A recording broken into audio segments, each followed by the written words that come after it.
Days move slower than a jazz horn crying through the avenue. Remember when? Every laugh felt permanent, every dream felt tangible. Remember when? We built whole worlds from nothing, with rhythm and imagination. Remember when?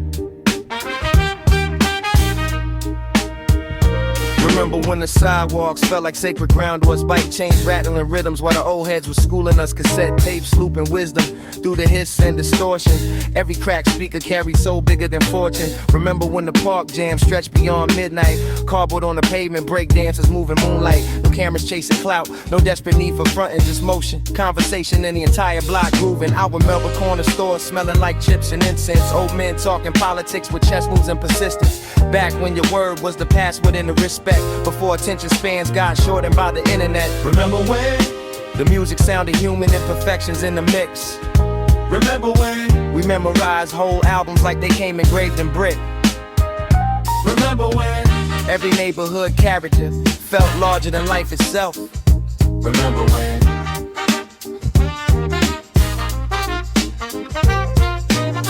Remember when summer nights felt endless like a freestyle. Train tracks humming underneath the city's heartbeat profile. Jazz samples floating dusty through apartment ventilation. Rap records teaching poetry disguised as conversation. Back when style came natural, not copied from a caption. When humor lived in time and not outrage for reactions. We learned that underneath from mural sneakers slanging jazz, from uncles playing dominoes and stories from the past. Now the world moved faster, but somehow say much less. Everybody broadcasting, but nobody really connects. So I revisit memories like digging through old crates, finding pieces of myself hidden between the breaks. Remember when? We believed the future had our names inside the stars. Remember when? Life felt close enough to touch, not distant and bizarre. Remember when? The little things carried meaning money couldn't buy.